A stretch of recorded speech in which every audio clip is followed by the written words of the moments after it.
अस्सलामुअलैकुम दोस्तों, welcome back to our channel find Urdu. Angry का मतलब है नाराज़ या गुस्से में होना। एंग्री का मतलब होता है एक इंसान का ऐसी कंडीशन में होना जहां वो अपने जज्बात को गुस्से के ज़रिए दिखाता है।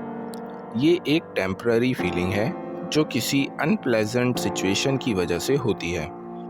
एंग्री रहना इंसानी नेचर का हिस्सा है, लेकिन इसका हर वक्त होना अनहेल्दी हो सकता है। मिसाल के तौर पर, जब कोई आपका हक छीनता है या नाइंसाफ़ी करता है, तब आप एंग्री फील करते हैं। वो ट्रैफिक जैम की वजह से एंग्री था। He was angry because of the traffic jam. तो दोस्तों, एंग्री का मतलब है नाराज़ या गुस्से में होना किसी सिचुएशन की वजह से। उम्मीद है अब आपको एंग्री का मतलब समझ में आ गया होगा।